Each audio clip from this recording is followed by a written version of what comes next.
here at the OMAP Zone at the Mobile World Congress 2010. So you're working on OMAP4. That's correct. So we're introducing and showing a lot of demos on OMAP4. It's our latest generation processor in the OMAP family. And really want to show you some of this today so that you understand really what 4x performance difference can demonstrate, based off our previous generations. So it's ARM Cortex-A9. It's the fastest ARM processor on the market. Is that what it is? That's correct. It's actually dual ARM Cortex-A9 processors in there. We're running them here at the show at 1 gigahertz. And we've increased basically our ARM processor performance by 4x over the previous generations. In addition, we've got a 4x faster memory bus, 4x faster graphics processing unit, and we're taking video from 720p up to 1080p encode decode. So you have 4x faster, and is it using more power? Or is it still using low power? It's still using very, very low power overall. We're able to scale the power, of course, up and down depending on the use case that's actually executing. So why don't I show you some of these demos and let's see what you think. You tell me when to start. Here you're showing this, what is this development kit? So this is a OMAP4 development kit. So OMAP4 is our 4th generation applications processor. So this is a development platform that we've created. What this is showing is you can drive, this is showing one of the capabilities of the processor, and that is to drive 3 different displays, driving 3 different content. And the reason we can do this is because of the way we've architected this chip, right? Is the decoding is happening on the ARM for these 2 displays. But this third one, this is running at 1080p. This is running on a dedicated high-definition video decoder. So the ARM is actually powerful enough to do 2 videos? Absolutely. Just by itself? And it still has enough megahertz, so there's still 50% room. So what this is showing here in the display here is it's showing you the ARM loading. And it's showing that each of the ARM subsystems has still got about 50% bandwidth still remaining to do other useful functions. But ARM, usually the ARM core was not fast enough to do video. This is running at 1 gigahertz. Is it kind of new? This is the latest ARM Cortex-A9. So each of the subsystems, each of the ARMs is running at 1 gigahertz. Now, it's up to customers. You can run the multimedia decoding on the ARM. You can even run it on the high-definition decoder that we have. You can even run it on the DSP if you want. So it's totally up to the customer's flexibility. So it's because it's the dual core that you can do 2? It's not because of the dual core that you can do 2. You can do probably more than that if you want. But the display subsystem is capable of driving 3 different displays. So that's what we are trying to show. But are these 2 1080p?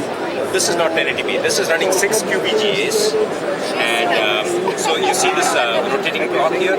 Each face of that block is decoding 1 video clip. Oh. So it's, as you can see, it's 6 different streams actually in that QVGA block. So there's 6 videos there and 1 video here? This is 1 VGA here. 1 VGA? So this is a different stream, this is a different video stream, and this is a third different stream. This is full HD? This is full 1080p decoding. 1080p? Yes. And but the ARM is not going to do 1080p, right? I mean, the ARM parts. The ARM will not. You wouldn't do the 1080p on the ARM, since there is a built-in decoder just for the 1080p. All right. And what do you call this video decoder? What is the technology there? What is the technology there? Is it DSP it's called IVA HD. IVA stands for Imaging Video Audio Subsystem. HD stands for High Definition. Is that a new name? Is it a new? No, we've always had it. We've always had it. It's basically we also had it on OMAP3, excepting that on OMAP3 it wasn't called the IVA HD. It was just called the IVA. This is HD 1080p. 1080p, maximum bitrate, all the codecs, everything will work? This is a universal codec, so you can decode any content encoded anywhere on the planet. So you call it universal codec, but that's like guaranteed, that there's no codec that won't work? Pretty much all the codecs should work. Yeah, like MKV 1080p. Now there are new emerging standards, right, for the multimedia codecs. For that, the DSP is still alive. The DSP is still there. We are not even using the DSP. Okay. So customers can move some of these new multimedia codecs onto the DSP and still, have some programmability and flexibility.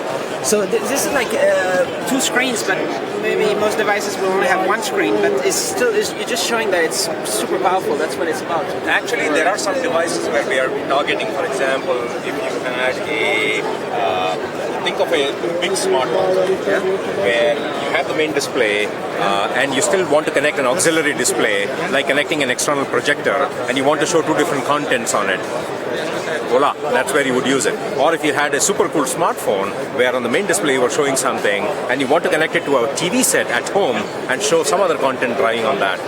That's another cool application for OMAP3, it. you had to turn off this screen to have the output, or was it also possible to do both at the same time? Two displays, but the two displays could drive the same content. On OMAP4, it's 3 different displays, all 3 driving 3 different content. So it's a big improvement in performance. So what you see here is a UI framework we call Cascades, TAT, running on the OMAP4 here. And it's targeted them to handle different screens, and we can have HDMI output. There has been also work here or just kind of visible here? So right now you're connected to the HD TV over here? Not right now, but you can of course do that if you want. Okay. Now it's playing. What is this software? What is it based on? Or? It's based on Cascades, which is a software from the TAT. Is it based on Linux or? It's Linux. Linux? Yeah. And is this software, this solution, is it going to launch on products? Is it already? Or? It's already launched. It's already out there. Around 350 million phones. Actually, I was just a guy with that. 350 million Yes. have it already. Yeah. That's a lot. Yeah, and about more than 10% of all phones are shipped with Cascades. Wow, okay. So it's I'll look around and all that. And you said that around 5. I'm not sure. I can did some new software for We evolved it so we can actually handle multiple screens at the same time. And we added some even more powerful 3D effects and shaders and so forth. Right. So we're here with the Blaze running Android. What do you do with it? So this is the OMAP4 Blaze mobile development kit. And this is a development kit that we make available to our developers. We're showing, this one is Android running on OMAP4, running within symmetrical processing using both cores. And this is just a quick demo to show how we are basically enabling kind of multiple displays through Android. So this particular demo, we've modified the Surface Flinger within Android to actually recognize and understand both displays.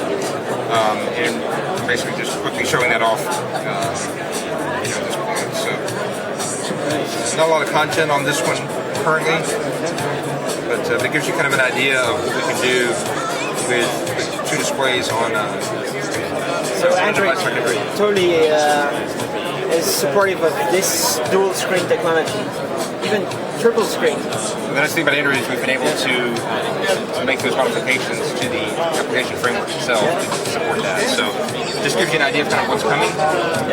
And this device is only for developers? This is only for developers, yes. And how does it look like inside? What happens there? In the back you can kind of see the OMAP processor. And is it like a some plug-in modules that we have. This is a sound system on module. So we can plug this in, plug it out, and access the different peripherals. Does it mean if you update the processor somehow or something, you don't have to buy a whole new device, you just plug a new one in? Plug a new one in here. Yeah. We also have the DLP projection unit right here, and then camera back, and then even that for debug. So you see the DLP projector. There's no information about how much it costs to get some of these. No? Developers have to contact. Not at this time. the Zoom platform for development kit. Right there, it's actually projecting. The next generation. On the other one, we're showing Android. We're using a Pico projector. Oh, okay. So you can see Android running this device and enabling the output. You can kind of share the experience with your friends, gaming, share with photos, videos. The integrated DLP Pico. And you have to use Eclair to do all this?